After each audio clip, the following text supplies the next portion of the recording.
네, 안녕하세요. 주필승 투자연구소 소장 주필승입니다. 2월 첫 거래일부터 그야말로 폭락이 나왔습니다. 본격적인 트럼프 관세, 트럼프 우려가 지금 시장에 반영되고 있는데 여기에는 여러 가지 이유가 있습니다. 최근에 미국 증시를 강타한 중국의 딥시크 문제, AI 엔비디아가 시장을 주도했다라고 볼 수도 있는 미국 시장인데 큰 타격을 받았죠.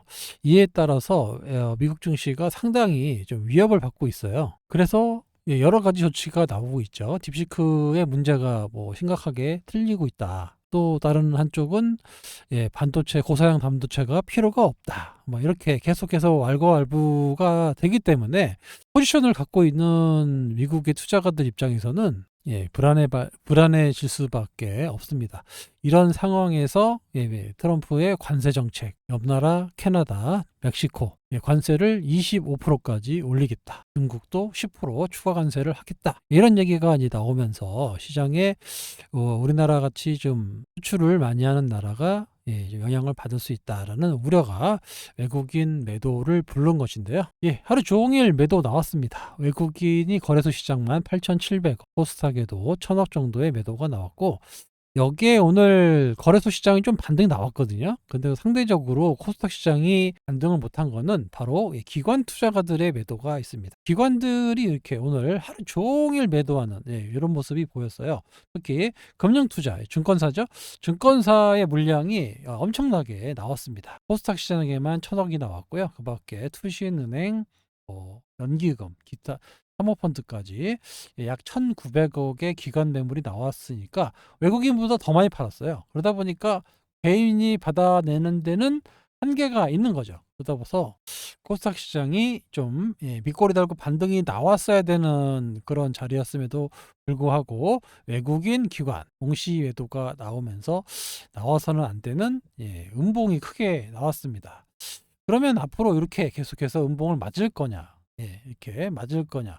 이것도 좀 의심을 좀 해봐야 되는 그런 자리예요. 왜냐하면 이게 일시적일 수도 있다라는 얘기거든요. 골드만삭스 트럼프 전쟁 관세 전쟁 일시적일 가능성이 높다. 이렇게 막판에 극적인 타협이 될 수도 있다라는 겁니다. 왜냐하면 그동안 트럼프의 정책이 매일 그렇습니다. 너네 25% 매길 거야. 25%씩 매길 거야 하고 하다가도 이 4일날 이제 시작되거든요. 극적으로 너네가 이번에 관세를 매기는 이유가 뭡니까? 이민자들, 마약 때문에 이민자들 니네들이 철저하게 해주면 또 유예를 해줄 수 있는 그런 게 또 트럼프예요. 이런 얘기 나오면 또 급등하겠죠. 그래서 일단은 25%, 바로 옆에 붙어 있는 나라에 25%를 매긴다라고 하면 상당히 전쟁하자는 얘기잖아요. 관세로. 그래서 이런 부분이 과연 시행이 될까? 이것도 시장에서 의심을 하고는 있어요. 하지만 진짜 우려가 불안감이 있기 때문에 오늘 급락이 나왔는데 만에 하나 오늘 밤이라도 극적으로 만나서 좀 더 전화 통화한다고 하니까 멕시코, 캐나다에서 어떻게든 앞으로 잘해 하겠다. 국정을 좀 이렇게 많이 제재하겠다. 이런 얘기만 나와도 좀 유예될 가능성이 있어요. 그래서 우리나라 주식은 좀 미리 떨어졌는데 트럼프의 한마디에 언제든지 또 다시 양봉이 또 나올 수도 있습니다. 그러니까 이게 과거에도 그랬어요. 과거에 트럼프 시절에도 중국과 관세 매긴다 했다가 또 이렇게 올랐다가 또 아니다라고 매겼다가 또 했다가 요게 이제 트럼프의 정책입니다. 과거에도 그랬고 협상의 기술에서 나오는 책에서도 그렇고 계속해서 이런 식으로 시장에 영향을 줘요. 그래서 트럼프 재임 기간에 우리나라 증시는 많이 충격을 받았습니다. 하지만 미국 나스닥은 올라갔어요. 참 안타깝죠. 우리 여기 때 보시면 트럼프 재임 시절에 보면 영향을 좀 크게 받았습니다. 많이 영향을 받고 크게 조정을 좀 보였던 이제 이런 시절이 있었고 코로나 터지고 나서 이제 올라가면서 마감이 되긴 했는데 이런 시절이 오는 거죠. 이런 시절 올랐다 빠졌다 올랐다 빠졌다 이런 시절이 좀 당분간 나올 수 있습니다. 아무튼 거래소 시장은 계속해서 외국인들 코스닥 시장, 거래소 시장 프로그램으로 하루 종일 때렸죠. 거래소 시장의 프로그램 총 매도는 약 9,800억, 1조 정도 때렸고요. 그 중에서 주식과 연계돼서 파른 비차익 매매는 6,700억의 매도가 오늘 아침부터 끝까지 계속 나왔고요. 코스닥 시장도 마찬가지입니다. 장중에 거의 2천억 정도 마이너스가 나왔다가 낙폭을 조금 줄이긴 했지만 별다른 반등 없이, 왜냐하면 기관들의 매도가 지속됐기 때문에 반등이 안 나오고 비차익으로만 약 1,500억의 매도가 나온 거예요. 거래소 시장은 역시 삼성전자를 많이 팔고 있습니다. 오늘도 4천억을 팔았어요. 31일 날 7천억 팔고 오늘도 4천억 팔고 최근 들어서 엄청나게 매도를 하고 있고, 1월달, 2월달 계속해서 외국인의 삼성전자 매도. 오늘 뭐 삼성 이재용 회장의 항소심에서도 무죄가 선고가 됐는데 주가에 전혀 반영하지 않았죠. 하이닉스는 그나마 외국인이 전일에 많이 팔았지만 이번에는 많이 팔지는 않았습니다. 하지만 이렇게 기관의 매도에 하락하는 그런 모습이 보였고요. 일단은 이 121선, 제가 천당과 지옥이라고 말씀을 드렸는데, 여기 121선을 돌파하려는 시도가 있었는데 오늘 음봉이 나오면서 좀 멀어졌죠. 아무튼 시장은 이렇게 121선 위에 있어야 좀 주가가 안정적인 상승을 할 수가 있습니다. 그래서 지금은 120일 곧 갱신할 수 있는 시점에서의 좀 하락이긴 한데, 또 이렇게까지 빠지기도 참 애매해요. 지금 왜 그렇게까지 빠질 만한 이유가 있겠느냐? 왜냐하면 벌써 우리나라 반영됐잖아요. 트럼프 되고 나서 관세 폭탄, 우리나라 한국이 영향을 많이 받을 것이다 해서 작년에 미리 선 반영됐단 말이죠. 그런데 또 받아요? 좀 그렇잖아요. 이거 말이 좀 안 되는 것 같고, 오늘의 음봉은 수급적인 부분이 컸다. 특히 기관이 매도에 동참하면서 조금 낙폭이 커진 부분이 있기 때문에 곧 좀 진정되면서 반등을 시도하려는 그런 움직임이 언제든지 나올 수 있다라는 겁니다. 트럼프 관세 쇼크에 한국의 금융시장이 휘청했다. 거의 20원 올랐어요, 장중에. 환율이 엄청나게 떴습니다. 1,470원 정도 될 정도로 엄청나게 올랐었는데 조금 낙폭을 좀 줄였죠. 여기 윗꼬리를 좀 달고 떨어지는 모습, 아직은 이제 새벽 2시까지 거래되니까 66원, 70원 정도 왔다 갔다 하고 있는데, 이렇게 음봉이 좀 나와주면 좀 좋겠어요. 미국 시장 진정되면은 이렇게 윗꼬리 달고 좀 떨어지는 모습도 기대해 볼 수 있으니까 약간 인위적으로 상승한 부분이 없지 않아 있다. 원달러 환율이 좀 안정돼야 외국인들 매수도 좀 들어오고 시장이 진정될 건데, 오늘은 좀 너무 인위적인 모습을 보였습니다. 시장 상황은 계속해서 EU도 이제 관세를 부과한다, 본격적인 이제 속내를 드러내고 있는 트럼프입니다. 그래서 우리 환율이 1,470원까지 급등했다가 좀 떨어졌고, 최상무 부총리도 계속해서 관세 정책, 가용수단 총동원해서 대응할 것. 대응이 참 될 만한 게 없는데 참 걱정입니다. 그런데 여기 보시면 또 트럼프 내일 캐나다 총리하고 통화하고 멕시코와도 대화하겠다라는 또 내용을 또 이런 식이에요. 이런 식으로 눈 개슴실하게 뜨면서 이런 식으로 협상을 하거든요. 그러니까 원하는 협상을 하기 위해서 먼저 질러 넣어요. 질러 놓고 그 다음에 조금씩 원하는 거를 얻어내는 전략을 쓰고 있는 게 바로 트럼프입니다. 그래서 또 여기 또 잘 된다라고 하면 또 미국 시장, 우리나라 시장 또 급등이 또 나옵니다. 그러니까 트럼프의 말을 100% 믿을 수는 없다라는 거예요. 수급에는 장사가 없습니다. 계속해서 프로그램으로 하루 종일 매도를 하고 있으니 오늘 1,400개가 넘는 하락세를 보였거든요. 웬만한 종목들은 다 하락을 보였고, 낙폭이 오늘 기본 베이스가 3%가 넘었기 때문에 웬만한 종목들도 다 3%에서 5% 이상 다 하락하는 모습을 보였습니다. 알테오젠인데요. 알테오젠이 6거래일 연속 상승세를 보였고, 오늘 5% 정도의 하락을 보였는데, 일단은 영향을 좀 받기는 받았겠죠. 오늘 아무래도 시가총액 1인데 영향을 안 받을 수는 없겠죠. 그래서 매도세가 좀 나와서 주춤하는 모습을 보였습니다. 장 끝나고 수급 상황을 좀 보면 외국인 역시 매도했고, 기관 특히 금융투자가 오늘 많이 팔았다고 했죠. 금융투자가 100억 팔았고, 대신에 투신이라든가 사모펀드 이런 쪽은 또 매수에 나서고 있어서 알테오젠의 수급은 그렇게 나빠 보이지는 않습니다. 6개월 동안 올라간 부분이 없지 않아 있기 때문에 오늘의 조정은 어떻게 보면 자연스러울 수 있다, 이렇게 말씀드릴 수 있고요. 계속해서 말씀드리고 있지만 알테오젠의 재료는 차고 넘칩니다.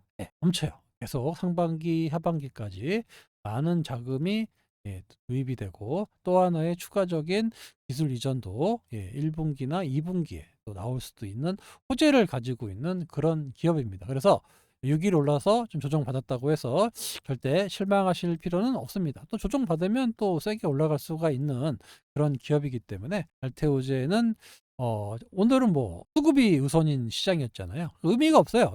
뭐 의미가 없죠. 회사가 뭐 나빠서 빠졌다라고 하면 큰 의미가 있겠지만 그냥 수급으로 그냥 프로그램으로 하락하는 이런 시장에서는 그냥 관망해야 됩니다. 방법이 없어요. 저희가 어떻게 할 수 있는 방법이 없는 겁니다. 기관 입장에서도 걔네들은 단타를 쳐야 되기 때문에 돈이 묶이면 안 돼요. 그래서 외국인들 많이 팔고 대외 변수가 시끄러질 때는 무조건 매도하고 봅니다. 습성이 그래요. 그냥 아무런 이유가 없어요. 그냥 매도하고 봅니다. 또 사면 되니까.